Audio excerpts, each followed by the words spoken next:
Praise Lord, hallelujah. इथं स्पष्ट दिलेलं आहे, प्रभू समोर नम्र व्हा म्हणजे तो तुम्हाला योग्य वेळी उंच करेल. आणखी एका वचनात लिहिलं आहे, देवाच्या प्रमाणे हाताखाली लीन व्हा म्हणजे तो तुम्हाला उंच करेल. देवाच्या अधीन असा. आणि पहिलं जी गोष्ट आहे जी आपल्याला फॉलो करणं गरजेचं आहे, जर तुमच्याकडे तुमचं महत्त्व परमेश्वराने वाढवावं, तुमची थोडी परमेश्वराने वाढवावी अशी जर तुमची इच्छा असेल तर तुम्हाला प्रथम देवाच्या अधीन असणं आणि देवासमोर नम्र होणं गरजेचं आहे. हालेलुया. देवाच्या अधीन असणं, देवासमोर नम्र होणं, ह्या गोष्टी तुमच्या जीवनात असणं गरजेचं आहे. तर परमेश्वर तुम्हाला योग्य समय उंच करेल. दुसरी गोष्ट आपण पाहूया, नीतिसूत्रे 22 चौथं वचन, नीती 22:4.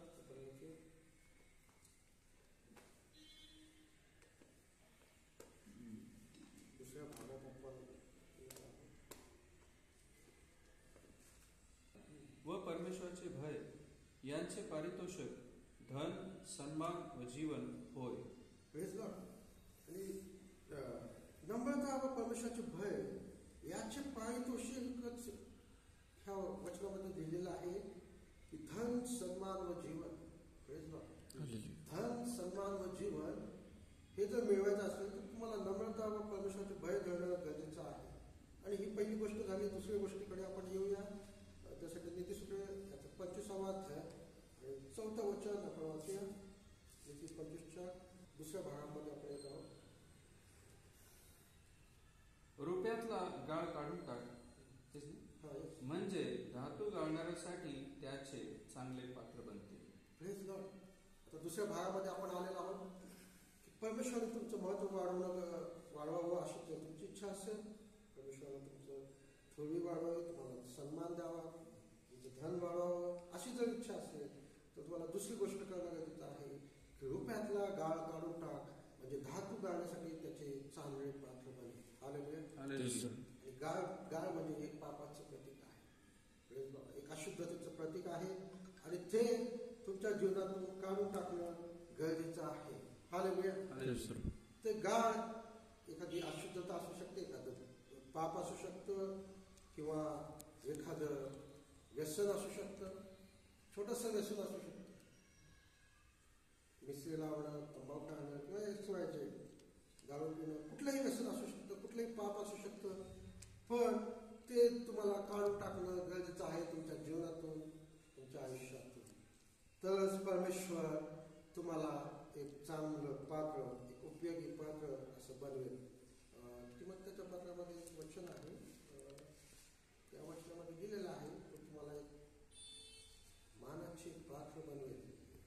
दुसरं तिमोथेय याचं 2रा अध्याय आणि त्यातील 21वा वचन आपण वाचूया. 2 तिमोथेय 2:21.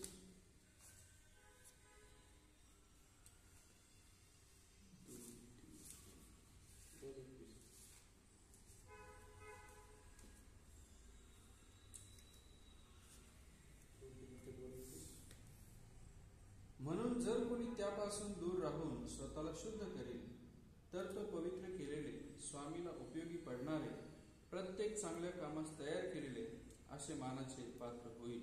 असे मानाचे पात्र होईल, सन्मानाचे पात्र होईल, उपयोगी पात्र होईल. हालेलुया. पौलाने एका वचनात म्हणलेलं आहे, तिथच्या पत्रात म्हणलं असेल बहुतेक की तो मला पूर्वी निरुपयोगी होता पण आता तो माझ्यासाठी उपयोगी आहे. हे पण एक वचन आहे, त्याचा संदर्भ बघावा लागेल. ठीक आहे, ते तिथच्या पत्रात असेल किंवा ओके. मला काय म्हणायचं आहे की त्यापासून दूर राहून जर तुम्ही स्वतःला शुद्ध व पवित्र केले, म्हणजे तुमच्या रूपातील गाळ काढून टाकला, तुमच्या जीवनातील अशुद्धता काढून टाकली, तुमच्या जीवनातील पाप या विचार जे काही व्यसन आहेत ते काढून टाकले, तर तुम्ही एक मानाचे पात्र बनाल, तुम्ही एक उपयोगी पात्र बनाल. हालेलुया.